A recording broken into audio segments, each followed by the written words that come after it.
नमस्कार दोस्तों, स्वागत है आपका एक बार फिर से आपके अपने चैनल वेदांश ट्रेडिंग एकेडमी में। तो आज से मैं एक नई सीरीज़ स्टार्ट करने वाला हूँ। जैसा कि आप देख रहे हैं, read chart like a book. इसमें हम किसी भी चार्ट को पढ़ना सीखने वाले हैं कि चार्ट को कैसे रीड किया जाता है, कैसे समझा जाता है चार्ट को। कोई बंदा जो बिल्कुल ही स्टार्ट कर रहा हो, जिसको बिल्कुल नहीं पता है कि कैंडल क्या होती है, कैसे बनती है, क्या है, जिसको बायर सेलर साइकोलॉजी कुछ भी अभी नहीं पता है, इवन उसको अगर ट्रेडिंग व्यू भी नहीं पता है ना, तो वो भी आज इसे स्टार्ट कर सकता है और इसके साथ चल के वो अपनी जर्नी कंप्लीट कर सकता है किसी भी चार्ट को समझने की। इस तरीके से अगर आप मेरे प्रोसेस से चलेंगे तो आपको लेक्चर जब हमारे ख़त्म होंगे तब तक आप एक चार्ट को बहुत ही अच्छी तरीके से रीड करना समझ में आ जाएगा।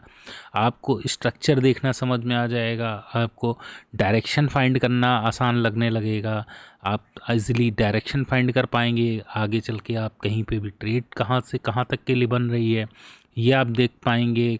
कहाँ पे होल्ड, कितना स्टॉप लॉस रखना चाहिए, कितना टारगेट रखना चाहिए, ये सारी चीज़ें आप आगे के लेक्चर्स में समझ में आएगा आपको। तो ये पहला लेक्चर है, इसको मैं टेस्टिंग के लिए बना रहा हूँ। मैं देख रहा हूँ अगर इसमें मुझे अच्छा प्यार मिला आप लोगों का तो मैं इसे कंटिन्यू रखूँगा। आप लोगों का थोड़ा मोटिवेशन अगर मिलता रहा तो ये बिल्कुल जारी रहेगा। तो मैंने आपको इससे पहले की जो वीडियोस बनाए हैं उसमें मैंने बहुत थोड़ा एडवांस लेवल से ही शुरुआत कर दी थी, लेकिन मेरे कुछ सब्सक्राइबर हैं जिनको चीज़ें अभी बिल्कुल बेसिक से समझनी हैं। तो ये चीज़ें उनके लिए है जो अभी बिल्कुल स्टार्ट कर रहे हैं, बेसिक से जो सीखना चाहते हैं। ये सीरीज़ उनके लिए है। हालांकि मैं बैक टेस्टिंग वगैरह के वीडियोस अपने लाता रहूँगा, वो सेपरेट है, लेकिन जिनको ये इस तरह से सीखना है बिल्कुल स्टार्ट से, उनके लिए ये सीरीज़ स्टार्ट हो कर रहा हूँ मैंने ये सब बता दिया था कि ये कैसे होता है, ये अप ट्रेंड होता है, ये डाउन ट्रेंड होता है, ऐसे पकड़ समझते हैं। लेकिन ये तो उस बंदे को समझ में आएगा ना जो बंदे को ये पता होगा कैंडल क्या होती है। अब किसी को कैंडल ही नहीं पता, उसको मैं ये अगर बता रहा हूँ तो ये तो भाई उस बंदे के साथ जाती हो जाएगी। तो इस बात को ध्यान में रखते हुए मैं बिल्कुल स्टार्टिंग से, बिल्कुल बेसिक से इसको स्टार्ट करने जा रहा हूँ। बाकी आप लोगों का प्यार बताएगा कि कितना आगे इसको लेके चलना है। चलिए, अगर किसी को ट्रेडिंग व्यू ही नहीं पता है तो ट्रेडिंग व्यू कैसे खोलते हैं, मैं एक नई टैब में खोल के दिखा देता हूँ। ये एक टैब है, इसमें आप लिख दीजिए ट्रेडिंग व्यू। ये ट्रेडिंग व्यू आ गया। ट्रेडिंग व्यू को आप खोल लीजिए। इसमें खोलने के बाद ये खुल रहा है, थोड़ा टाइम ले रहा है।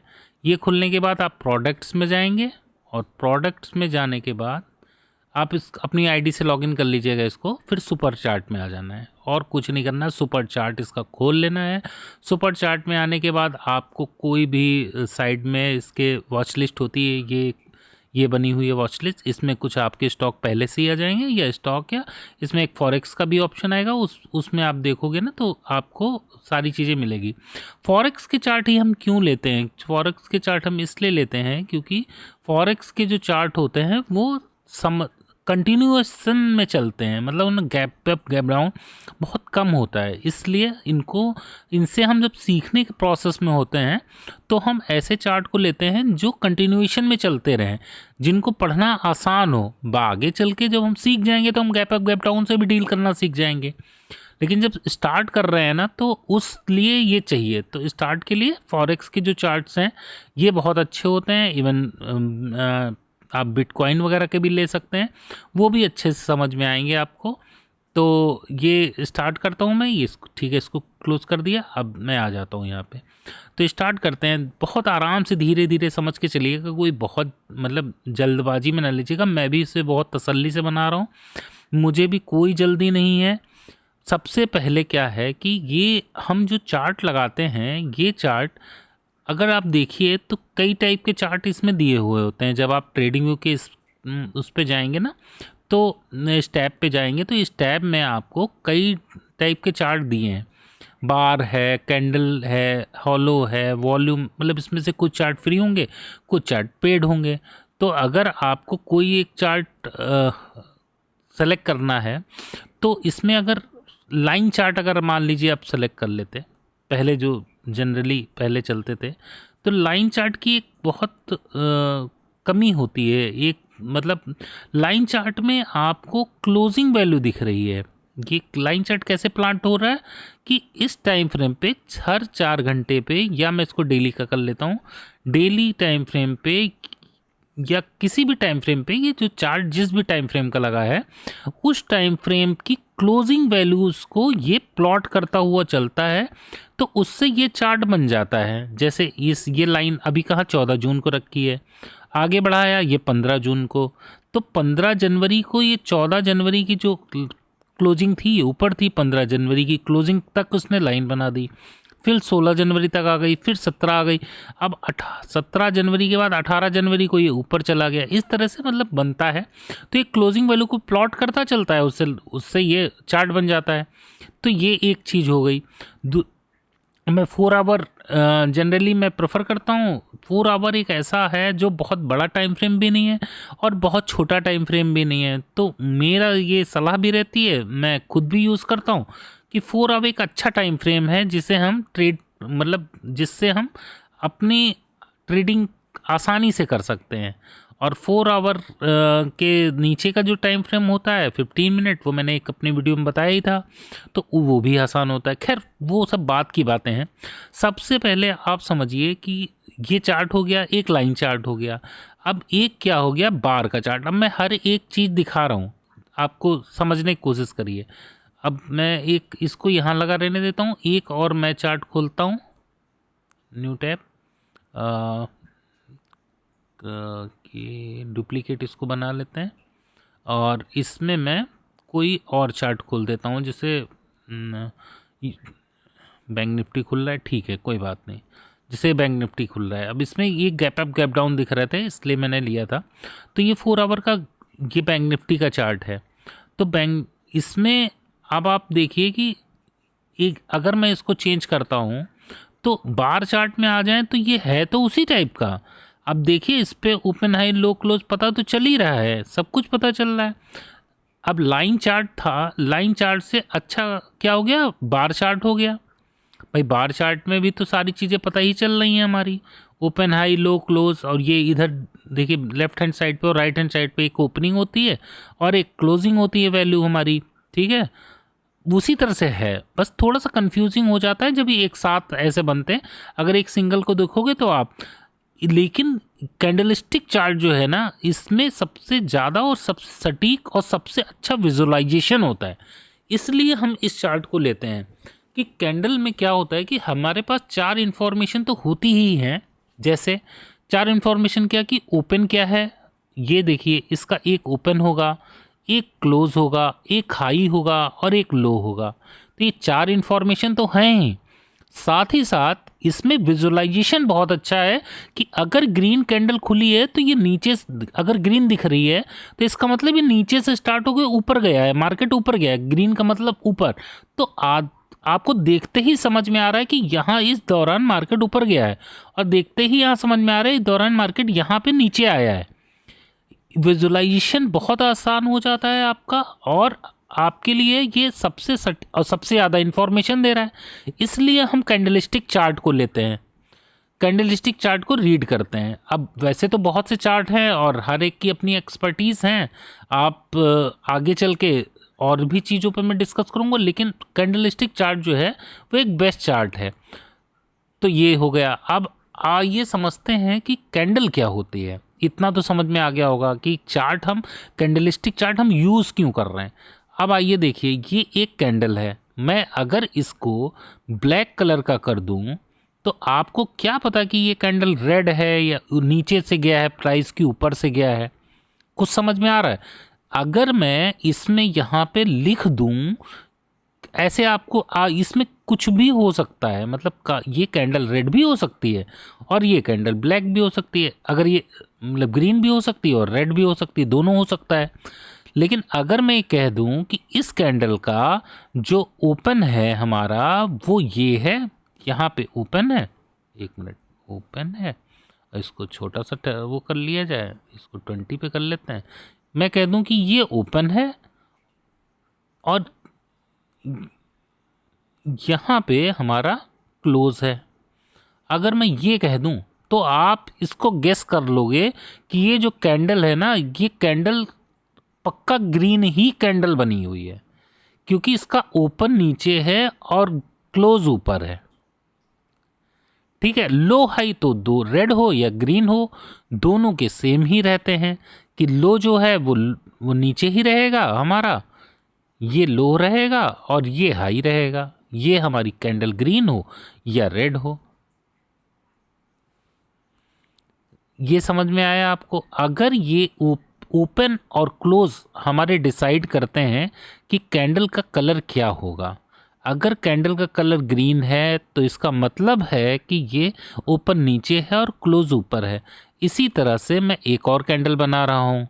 इस कैंडल में अगर आपको, ये कैंडल मैंने बनाई, इस कैंडल में अगर आपको रेड कलर में फिल कर दूं तो जाहिर सी बात है इसका जब जो ओपन है ये अब ये हो जाएगा और जो क्लोज है वो नीचे आ जाएगा, हमारा क्लोज हमारा नीचे आ जाएगा।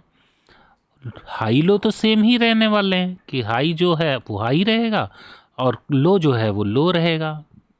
ऊपर वाले पोर्शन को हम हाई कहेंगे और नीचे वाले पोर्शन को हम लो कहेंगे।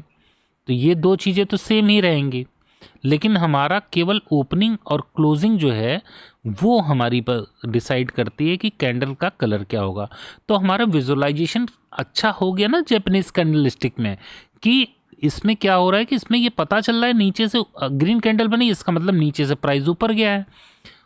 ये कैंडल बनी, इसका मतलब प्राइस ऊपर से नीचे आया है, इसलिए हम इसको यूज़ करते हैं। तो ये तो आपकी समझ में आ गया कि अब मुझे लगता है इतना तो समझ में आ गया। एक कैंडल है, कैंडल के चार पार्ट हैं, ओपन है, क्लोज है, हाई है और लो है। इस रेड कैंडल में क्या है, ओपन है, उसके बाद प्राइस नीचे आया, नीचे आके क्लोज हुआ, इसलिए ये रेड बनी है, और एक लो बना होगा, एक हाई बना होगा। ये दो चीज़ें होती हैं एक कैंडल में। तो कैंडल के बारे में अगर इतना आपको समझ में आ गया तो ये इसको कह देते हैं बुलिश कैंडल, क्योंकि ये प्राइस को ऊपर ले जा रही है इसलिए बुलिश कैंडल है, ये प्राइस को नीचे ले जा रही है इसलिए बियरिश कैंडल कहलाती है। ठीक है, एक और कैंडल एक टाइप की और बना देता हूं मैं, जिससे आपको बुलिश और बियरिश वाले हिस्से को आपको जज करना आसान हो जाएगा। जैसे मैंने एक कैंडल ऐसे बना दी, मतलब यहाँ ओपन और क्लोज बराबर है। कभी कभी ये बराबर भी हो सकता है और कभी कभी ये हो सकता है कि ये जो है ओपन हाई बराबर है, और कभी कभी हो सकता है थोड़ा सा जरा सा रेड भी हो सकती है और ये जरा सा ग्रीन भी हो सकती है। एक और बना रहा हूँ मैं, और या फिर ये हल्की सी ग्रीन भी हो, इसको ग्रीन कर दूंगा मैं। देखिए, समझने की कोशिश करिएगा, इसी को मैं ग्रीन कर दूंगा। ठीक है, तो ये यहीं ओपन हुआ और यहीं पास में क्लोज हो गया, बहुत ऊपर गया था बहुत नीचे गया था, लेकिन प्राइस यहीं ओपन होकर क्लोज हो गया। तो इसको, ये कोई डिसीजन नहीं दे रही है, तो इसको हम क्या बोलते हैं, इंडिसीजन कैंडल। ये दो इंडिसीजन कैंडल, अब ये हो सकता है थोड़ी सी ऐसी भी हो सकती है या थोड़ी सी ऐसी भी हो सकती है, थोड़ी सी नीचे भी हो सकती है, मतलब ये सारी उसी कहलाएंगी, उसी रेंज तरीके की कैंडल कहलाएंगी, एक ही तरीके की कहलाती हैं। तो ये एक कैंडल का टाइप हो गया। एक कैंडल का टाइप ऐसा भी आपको देखने को मिल सकता है जिसमें नीचे की विक ही ना हो, मतलब ये इस टाइप की कैंडल आपको दिखेंगी, मतलब इसलिए मैं आपको शुरुआत से ही आपको बताने की कोशिश कर रहा हूँ कि ऐसी ऐसी कैंडल दिख सकती हैं। एक कैंडल दिख सकती है जिसमें विक नीचे हो ही ना, या तो ऐसा भी हो सकता है नीचे ना हो, ऐसा हो सकता है कि दोनों तरफ ना हो, जैसे नीचे ही ना हो, तो ये बुलिश कैंडल है। पूरी तरह से नीचे प्राइस गया ही नहीं, सीधे ही जो ओपन हुआ। इस कैंडल में क्या होगा, आपका ओपन है और लो है, ओपन। इस कैंडल में क्या हो रहा था, इनडिसीजन जो कैंडल बन रही थी, इसको मैं अभी एक चीज़ थोड़ी सी बता देता हूँ कि इस कैंडल में जैसे एक ये इनडिसीजन कैंडल बनी थी, तो इसमें क्या था, इसमें जो ओपन क्लोज था, एक सेकेंड, इसका जो क्लोज है और ओपन है ये बराबरी पॉइंट पे है लगभग,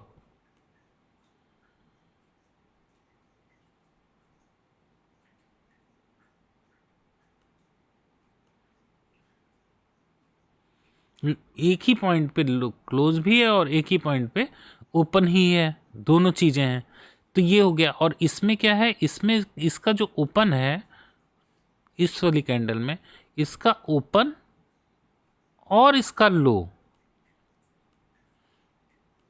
ये दोनों सेम है। लो भी यही है, ओपन भी यही है, ठीक है। और हाई ऊपर एक बन गया है इस वाली कैंडल में। अगर ना बनता तो हम क्या कह देते कि हाई भी वही है और क्लोज भी वही है, हाई भी वही है। अब हाई इसमें बना है तो इस वाली कैंडल को हम मान सकते हैं।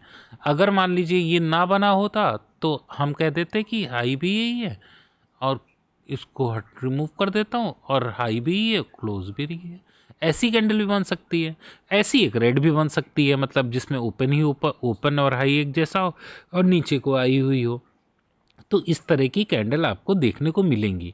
इसमें ये वाली कैंडल ज़्यादातर दिखती हैं आपको जिसमें थोड़ी सी बॉडी होती है। मतलब बॉडी जो है वो अपनी जो दोनों विक के 50% से जब कम होती है तो हम उसे कुछ एक मापदंड रखने के लिए इस बात को मैं बोल रहा हूँ कि जैसे विक इसकी आई हुई है और विक से के 50% से भी कम में इसकी अगर बॉडी बनी है तो हम उसको इंडिसीजन कैंडल कहते हैं, ठीक है। ये हो गया। इस तरह से आपको कैंडल समझ में आ गई होंगी कि कैंडल क्या होती हैं। तो दोस्तों इससे पहले हमने समझ लिया कि कैंडल क्या होती है। अब हम आगे समझने की कोशिश करते हैं कि कैंडल को हम किस तरह देखते हैं, किस तरह समझते हैं। तो हमारे लिए ये इसमें कैंडल में लो और हाई 2 पॉइंट और ये क्लोजिंग बहुत इंपॉर्टेंट है। ओपनिंग का हमारी रीडिंग में बहुत ज़्यादा महत्व नहीं है ओपनिंग का, लेकिन मतलब जब हम कैंडल को मार्क कर रहे होंगे तो उस समय बहुत ज़्यादा महत्व नहीं है, लेकिन आगे तो होगा ही, ऑब्वियस है।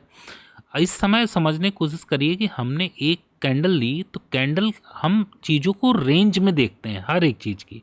पहले एक कैंडल को रेंज में देखेंगे, उसके बाद एक वेव को रेंज में देखेंगे, वेव के बाद हम स्ट्रक्चर की एक रेंज बन जाएगी तो स्ट्रक्चर को रेंज में देखेंगे। चीज़ों को एक रेंज में देखेंगे हर बार। तो अभी क्या है, अभी हमारे पास कैंडल की एक रेंज है क्योंकि उसका एक हमारे पास लो है और एक हाई है, तो ये हमारे पास इसकी रेंज हो गई। तो अगर कोई भी कैंडल, अब मैं नई कैंडल बना रहा हूँ, जैसे ये कैंडल यहाँ क्लोज हुई लेकिन अगली कैंडल यहाँ से रेड बन गई या इसके ऊपर गई और वापस आके इसने रेड बना दिया, ये रेड बन गई मान लीजिए कैंडल। अगर ये रेड बन गई है कैंडल तो ऊपर गई होगी तो इसका मतलब कि इसमें थोड़ी सी वीक आई होगी। तो इसके ऊपर विक तो गई लेकिन कैंडल अंदर आके क्लोज कर गई है, तो ये कैंडल हमारे लिए इम्पॉर्टेंट कैंडल नहीं है अभी के लिए। ये कैंडल इम्पॉर्टेंट नहीं है, इम्पॉर्टेंट कैंडल हमारे पास यही है अभी तक। अब मान लीजिए नेक्स्ट कैंडल फिर से बनी और ये कैंडल नीचे तक आई नीचे तक, लेकिन नीचे इसने क्लोज नहीं दिया मगर अंदर जाके इसने क्लोज दे दिया, ऐसा भी हो सकता है। ये मतलब वो सारी चीज़ें मैं आपको बताने की कोशिश कर रहा हूँ कि जो जो चीज़ें हो सकती हैं इसमें जिससे आपको आगे चल के प्रॉब्लम ना हो चीज़ों को समझने में। तो ये ऐसा भी हो सकता है। ये भी हो सकता है कि कोई कैंडल ग्रीन भी बने, यहाँ से एक कैंडल मान लीजिए ग्रीन बन गई तो ये तो इसके ऊपर तो क्लोज दे रही है, ये जैसे ग्रीन बन गई, ये कैंडल इस कैंडल के ऊपर तो क्लोज दे रही है, प्रॉपर दे रही है, लेकिन जो हमारी मेन कैंडल अभी तक चल रही है हमारे पास एक रेंज है, उस रेंज के ऊपर जब तक नहीं क्लोज देगा या नीचे नहीं देगा तब तक हमारे लिए सारी कैंडल इनसाइड है और हमारे लिए महत्वपूर्ण नहीं है वो कैंडल। जैसे ये कैंडल बनी मान लीजिए यहाँ तक गई होगी, इसके बाद ये क्लोज यहाँ पे आके कर दी होगी, ये हो गई कैंडल। अब जब कोई नई कैंडल हमारे इस वाले पॉइंट्स के ऊपर हम आके क्लोज करेगा तब हम कहेंगे कि ये कैंडल जो है वो हमारे लिए एक इम्पॉर्टेंट कैंडल है, इसको हम इम्पॉर्टेंट कैंडल कहेंगे। अदरवाइज़ हम किसी भी कैंडल को, इसके बीच में बनने वाली कैंडल को हम इम्पॉर्टेंट कैंडल हमारे लिए नहीं रहेगी। और जैसे ही ये कैंडल बन जाएगी तो अब हमारा क्या हो जाएगा, हमारे पास रेंज आ जाएगी। नहीं, हम एक्चुअली रेंज तलाश रहे थे, हमने करा कि एक रेंज आ गई हमारे पास, ये रेंज आ गई, ठीक है। एक तो ये सिनेरियो है, तो नई रेंज हमारे पास ये हो जाएगी। अब इसके बाद देखेंगे अगली कैंडल इसके ऊपर दे रही है क्लोजिंग या नीचे दे रही है, और इसी में अगर ये कैंडल नीचे क्लोज दे जाती, जैसे मैं आगे बता रहा हूँ, आगे चल के भी यही कुछ हुआ कि इसके अंदर एक आध कैंडल क्लोज कर गई। मतलब ये मैं नहीं कह रहा हूँ हर बार ऐसा होगा ही, लेकिन अगर ऐसा होता है, मैं ये मैं वो कंडीशन बता रहा हूँ जो कंडीशन आपके उसमें आएंगी, कर कभी कभार आएंगी, तो उनको आपको समझ में आए वो चीज़ें। अब ये कैंडल बनी, अब अगली कैंडल इसके नीचे बन रही है, लेकिन ये हमारी रेंज के बाहर नहीं बन रही है, इसलिए ये हमारी रेंज ये है, इसलिए हमारे लिए ये कैंडल इंपॉर्टेंट नहीं है और ये मायने नहीं रखती है कैंडल्स। ठीक है, अब अगर कोई कैंडल इसके नीचे जब क्लोज कर जाएगी, जैसे ये क्लोज कर गई मान लीजिए, अब ये कैंडल अगर क्लोज कर गई, हाँ, तो अब ये कैंडल हमारे लिए इम्पॉर्टेंट हो गई है। और यहाँ से जहाँ नीचे पहली बार ग्रीन कैंडल बनी होगी, जब ऊपर बनी होगी, वहाँ से यहाँ तक का एक हमारे पास पॉइंट आ जाएगा, मतलब स्विंग पॉइंट हम निकालने सीख रहे हैं। तो अब ये कैंडल हमारे लिए इंपॉर्टेंट हो गई। अब हम तब तक इसको ऐसे देखते रहेंगे जब तक कोई कैंडल इसके ऊपर ना क्लोज कर जाए। नीचे क्लोज कर जाएगा तो हम वो उस कैंडल के नीचे आ जाएंगे। अब ये हमारे लिए ये वाला जो पॉइंट है, ये पॉइंट हमारे लिए एक इम्पॉर्टेंट पॉइंट हो गया। ये वाला पॉइंट, ये पॉइंट हमारे लिए एक इम्पॉर्टेंट पॉइंट हो गया। इसको आप ध्यान रखिएगा, रेंज का ये हाई होगा, मतलब वेव का ये हाई पॉइंट होगा। ये यहाँ ये हमें एक वेव का एक पॉइंट बताने की कोशिश करेगा। ये आगे चलिए, ये हो गई। जो वेव पढ़ाऊंगा तो आपको समझ में आएगा। अभी आप कैंडल को समझिए। ये कैंडल बन गई। अब इसके बाद कोई कैंडल कितने भी जाए, जब तक कोई कैंडल, जैसे इसके नीचे एक और कैंडल बन गई, तुरंत ही बन जाएगी। ऐसा भी होता है, जनरली तो ऐसा ही होता है कि एक रेड कैंडल बनती है, उसके नीचे एक और कैंडल बन जाती है। तो अगर ये एक रेड कैंडल बन गई है तो इसके नीचे बन गई है तो कोई बात नहीं, हमने इसको उठाया और इसको उठा के हमने ये उठाया और इसको उठा के मैंने इसके ऊपर रख दिया। ठीक है, यहाँ तक आ गया। अब कोई कैंडल आए और इसमें मान लीजिए यहाँ से कैंडल बने और एक कैंडल इसके ऊपर क्लोज कर जाए। एक मतलब ये मैं कह रहा हूँ, एक हो सकता है एक या दो तीन कैंडल ले ले इसके ऊपर क्लोज करने में, उससे कोई फ़र्क नहीं पड़ता। जो कैंडल इसके ऊपर क्लोज देगी हमारे लिए वो कैंडल इंपॉर्टेंट होगी। जैसे ये इसने क्लोज दे दिया तो ऑब्वियसली इसका कलर जो है वो ग्रीन हो जाएगा, तो इसका कलर हम ग्रीन कर देते हैं। ये हो गया। तो ये एक पॉइंट हमें मिला था, तो अब हमारे पास क्या हो गया, हमारे पास एक और पॉइंट हमें मिल गया है। वो पॉइंट क्या है, हमारे पास स्विंग पॉइंट मिल गया है। एक और मेरे पास स्विंग पॉइंट आ गया, ये स्विंग पॉइंट आ गया। तो ये वेव का एक पॉइंट हो गया। तो ये जो पूरी क्या हो गई, इसको पूरा मार्क कैसे करेंगे, ये एक हमारे लिए वेव हो गई है। ठीक है, अब अगर ऐसे वेव मार्क करी जाती है, बस ये समझ लीजिए, आगे चल के आपको समझ में आएगा। यही चीज़ मैं आपको एक बार चार्ट पे दिखा देता हूँ जिससे कि आपको समझ में आए चीज़ें। अब यहाँ आइए, मैं ये यूरो का ही चार्ट है और इसमें इसको शुरुआत में समझने के लिए बहुत आसान तरीका क्या है कि आप दो लाइन ले लीजिए, हम मैग्नेट ऑन कर लीजिए और दो लाइन ले लीजिए। एक लाइन ये ले ली, एक ले ली। तो यहाँ से स्टार्ट करते हैं। इस जगह से ये कैंडल नीचे आई थी, इसके नीचे क्लोज करी थी। देखिए, एक मैं ये हाईएस्ट पॉइंट है, हाँ ये हाईएस्ट पॉइंट है। हाईएस्ट पॉइंट के ऊपर वाली कैंडल को पहले मार्क करते हैं। ठीक है, अब समझिए, अब जिस कैंडल के ऊपर नीचे रखा हुआ है उस कैंडल को समझने की कोशिश करिए। ये एक पॉइंट है, ये है, एक दो कैंडलें इसके अंदर ही क्लोज दे रही है। मैं थोड़ा सा अब इसको बड़ा करके आपको देखना पड़ेगा। ये दो कैंडलें इसके अंदर ही क्लोज दे रही हैं, अगली कैंडल इसके नीचे क्लोज दे रही है। तो हमारे लिए क्या हो गया, अब ये कैंडल इंपॉर्टेंट हो गई। ठीक है, अब एक दो कैंडल फिर बेकार है हमारे लिए, अगली कैंडल क्लोज दे रही है, तो अब हमारे लिए ये इंपॉर्टेंट हो गया।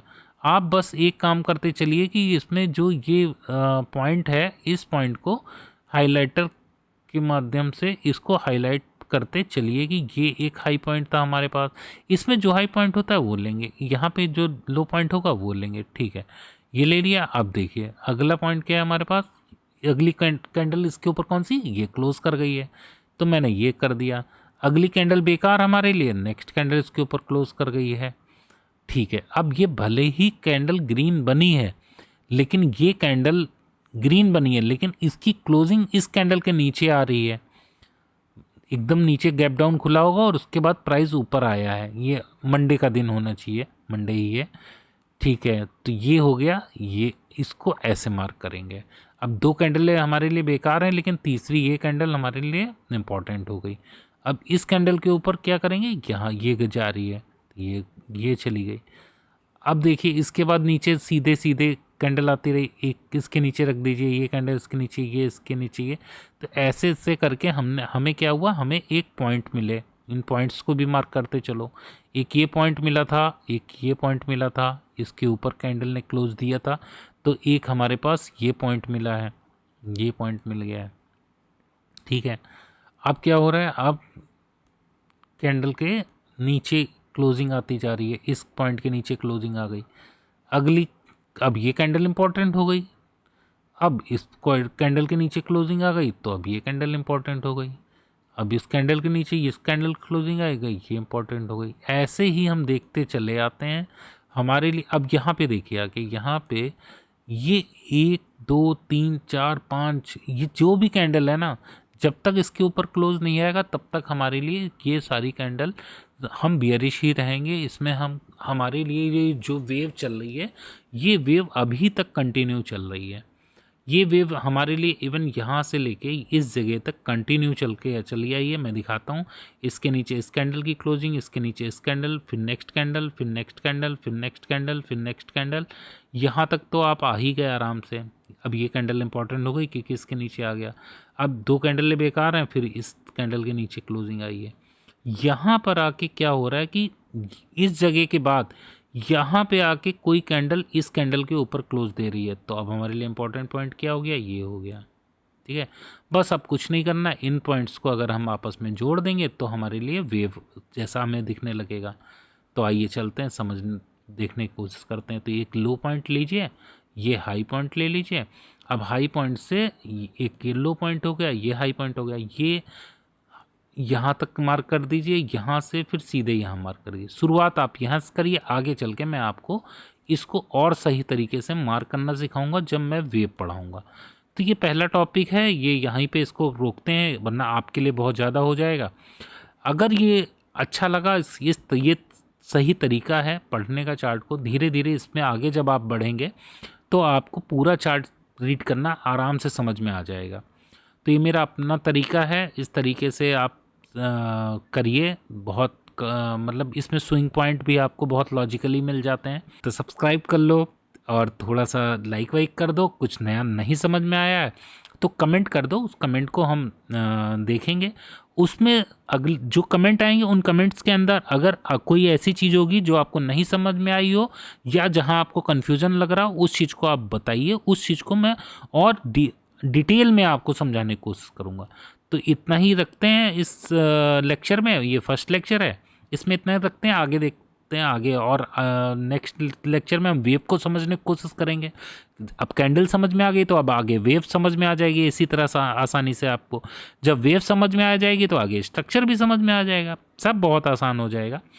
चलिए नमस्कार, धन्यवाद आप लोगों का, आपने इतना वीडियो देखा।